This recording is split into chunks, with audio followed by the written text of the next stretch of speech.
In the modern economic climate, rapid pace of globalization, technological advancement, and intense competition drive companies to operate across geographical borders in a dynamic and diverse environment.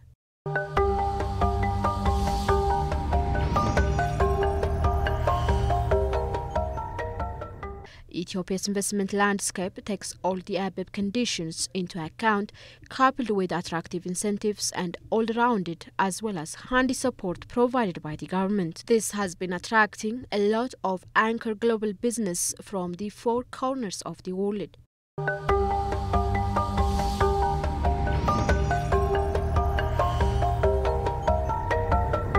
This is also making the country an ideal place for hosting global business meetings. Last week alone, Ethiopia hosted 3 business forums.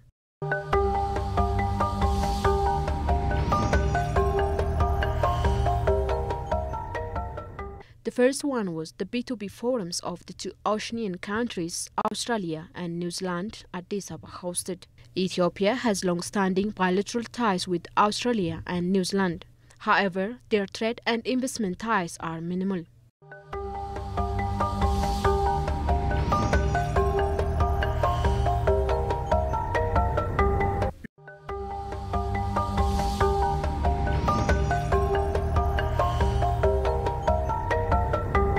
In order to booster their economic cooperation with Ethiopia, the 2 countries' investors held talks with their Ethiopian counterparts last week. Ethiopia has offered ample opportunities for companies from both countries to venture on in various fields. Mining and mineral resources, energy, agro-business and agro-processing, manufacturing, infrastructure development, tourism and ICT are some of them. Given that the 2 oceanian countries are skilled in these fields, Ethiopia is also keen to share best experience in these areas. If you look at Ethiopia's trade and development strategies, it's about to hit a new phase of development as well. So a lot of those growth numbers we've seen over the years have been driven by heavy investment in public infrastructure. That investment is going to have an impact on doing business here. It's going to make it easier, it's going to make it cheaper. Ethiopia is set to give a boost to FDI flow into the country by providing big incentives and creating lucrative investment atmosphere. Ethiopia is an attractive investment destination, which still receives an increasing share of FDI in the region. This has happened because of the enabling business environment and the convenient location where we are situated. As Ethiopia has enormous investment opportunities to offer, this undoubtedly could be of a great interest for the Australian and the New Zealand companies too. Participants of the forum said the B2B meeting has widened opportunities to work together and to assess new business opportunities in Ethiopia. I see there's a lot of good business opportunities, and I also can see the determinations of the government in relation to policies, and also private companies have quite determined to create a business conducive environment for foreign investors to come into this country to invest and to build the country. It will help both country businessmen and manufacturers too. And then for foreign company also, if they get a partner here, it's easy to work together with the local partner, because the local partner, they knows the local business system. And the foreigner also, they have a business experience, market experience and technology. You see in there today is many companies gathered around many different tables talking about various sectors from mining, agriculture, consultancy, dairy, and no doubt out of that will come many ideas which will then be followed up by the individual companies afterwards. Exclusively interviewed, the investors explain why Ethiopia is suitable for their business ventures.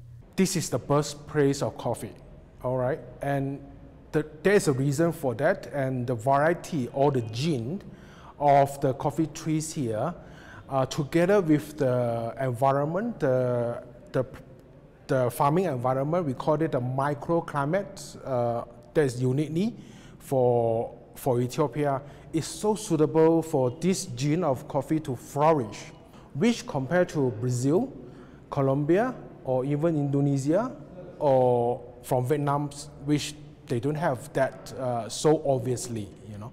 So I think coffee from Ethiopia have a very strong position in the coffee world. It's an exceptionally interesting country for all sorts of investment. My interest in particular is in agriculture, so in dairy, I suppose, more than anything. Australia and New Zealand are well known for their rich experience in dairy products. Investors from these countries will obviously profit from the untapped livestock resources of Ethiopia.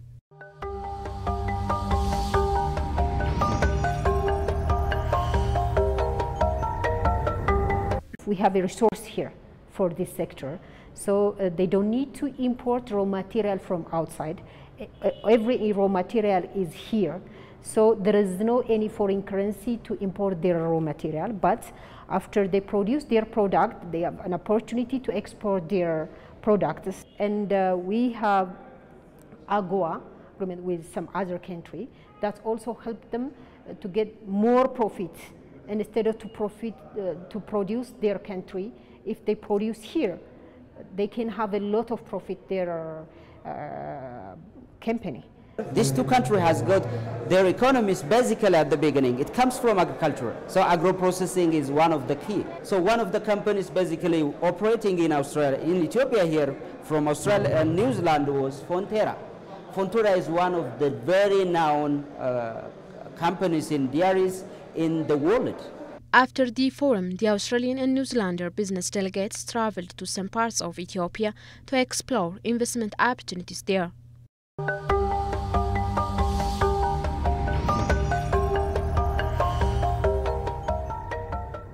The Ethio-South Korean Business Forum that Addis Ababa hosted last week was another huge event witnessed last week. Opening the forum on Monday, State Minister of Foreign Affairs said Ethiopia needs further collaboration with South Korea to balance the trade volume, which highly favors Seoul. The State Minister expressed optimism that South Koreans would take full advantage of the conducive investment opportunities Ethiopia offers to the world. In order to balance the trade volume, we need support of South Korea in investing in agricultural processing. We also need more collaboration in technology transfer and trade capacity building. We encourage South Korean companies to explore the conducive investment opportunities Ethiopia is offering and encourage them to do business with Ethiopian counterparts in joint venture. Some 76 South Korean companies are currently operating in Ethiopia in various areas, including real estate development, manufacturing, agriculture and tourism. Thus, the Business Forum is believed to further the engagement by reinforcing the links between companies in the two countries. This event contributes greatly to scale up the small and medium enterprises through the creation of joint venture between the two businesses and the two countries. 저희들이 한국과 에티오피아가 The event will enhance the bloodly cemented relations between Ethiopia and South Korea. We will also promote the business exchange with Ethiopia. Companies from both countries will also have better opportunity to work together and create joint ventures. We are also committed to assist Ethiopia in technology-related areas. Ethiopian Chamber of Commerce and Sectoral Association and its South Korean counterpart have signed MOU for implementing more economic exchange.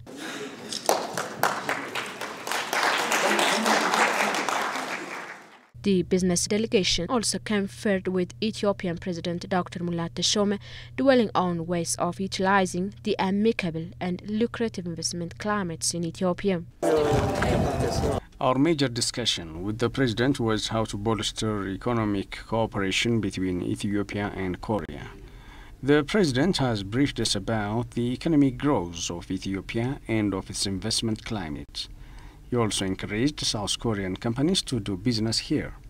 We are in fact aware that Ethiopia is becoming a manufacturing hub with its attractive investment incentives and untapped natural resources. Addressing the team, President Mulat said this trip would help the delegation to identify Ethiopia's untapped potential business areas. It will give you a clue and a hint where to start up thinking about doing business in Ethiopia. A top diplomat from the Ministry of Foreign Affairs mentions the key interest areas of Korean companies. Koreans are keen to invest in Ethiopia. They want to build industrial parks like the government here is doing. For instance, a South Korean company wants to build a huge industrial park around Adama on 200 hectares of land, which would employ 20,000 to 30,000 people. Still, other companies are desirous to build industrial parks in Addis Ababa and its environs. Documents from the Ethiopian Ministry of Trade show the total trade turnover between Ethiopia and South Korea has presently hit 1.8 billion USD.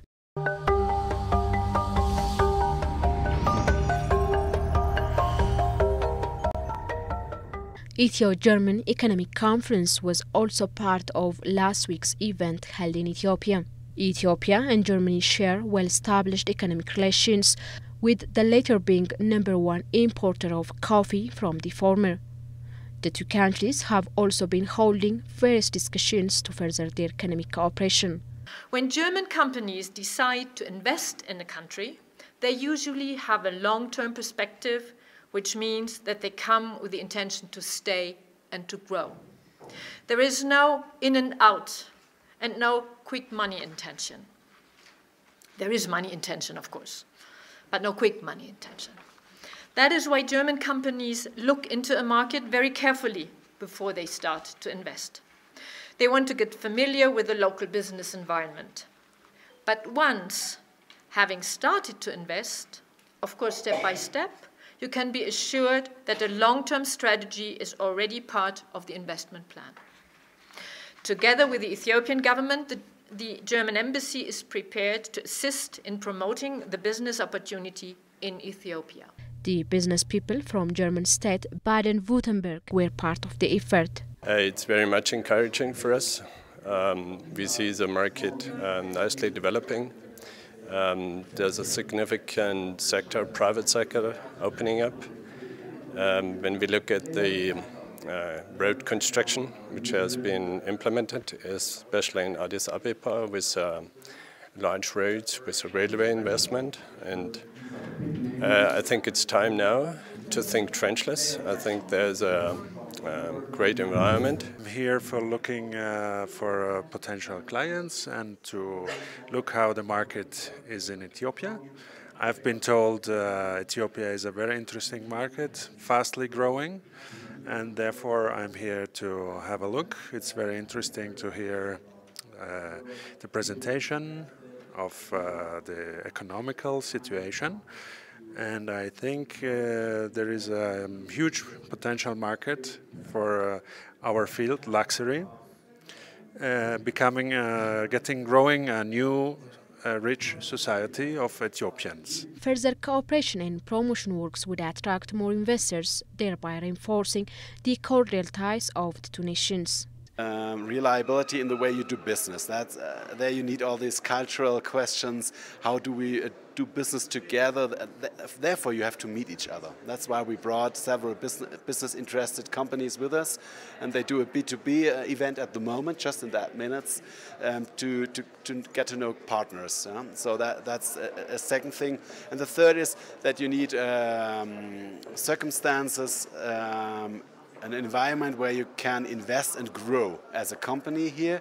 A report by Ethiopian Investment Commission shows that the country has attracted a 3.8 billion USD foreign direct investment in 2015 and 2016, for which the East African nation has been accorded with global acclamation, as the sector has been doing pretty well in the implementation of the UN Sustainable Development Goals, SDGs.